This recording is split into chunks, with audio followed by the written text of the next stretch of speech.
Bonjour et bienvenue aux nouvelles. Le PSG n'y arrive plus. Battu 15 jours plus tôt par le Stade Rennais au Parc des Princes, le club de la capitale a de nouveau mordu la poussière à domicile ce dimanche face à l'Olympique lyonnais. Cette défaite concédée ce dimanche 1-0 en clôture de la 29e journée de Ligue 1 équivaut au PSG de 2001, c'est-à-dire revenir plus de 20 ans en arrière, car les statistiques sont effrayantes pour les champions de France. Ce revers est en effet déjà le 8e de l'année, toutes compétitions confondues. 8 revers concédés en seulement 18 matchs.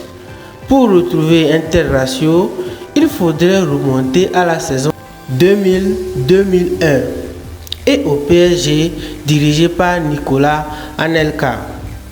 Lionel Messi, lui, a passé une mauvaise soirée.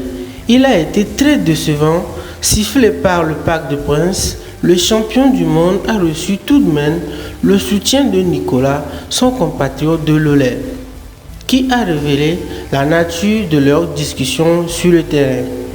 Messi lui aurait parlé de sa fatigue après son retour de l'Argentine.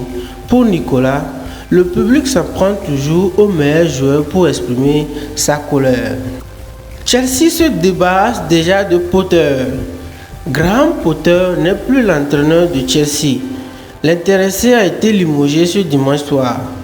Il était arrivé au chevet de Chelsea en septembre dernier pour prendre le relais de Thomas Tuchel, débouché alors du côté du Brighton où sa méthode semblait bien faire des miracles. De miracles, il n'y en a pas eu à Londres pour Graham Potter, ce malgré un effectif pléthorique encore renforcé en grand coût de millions de livres cet hiver. La tradition contre la modernité, c'est un peu le match de Manchester United face à Newcastle. La fin donc de plusieurs époques. En effet, l'affrontement de la finale de Coupe Carabao dimanche après-midi qui oppose les deux équipes ressemble à une rencontre entre classicisme et modernité. L'ancien pouvoir du football contre la nouvelle direction du sport. La prochaine fois que ces deux équipes se rencontreront, ce pourrait être dans une sorte de derby des États du Golfe entre les propriétaires saoudiens de Newcastle et les potentiels qatariens de Manchester United. Si le journal vous a plu, n'hésitez pas à vous abonner, à liker pour nous retrouver pour un nouveau journal.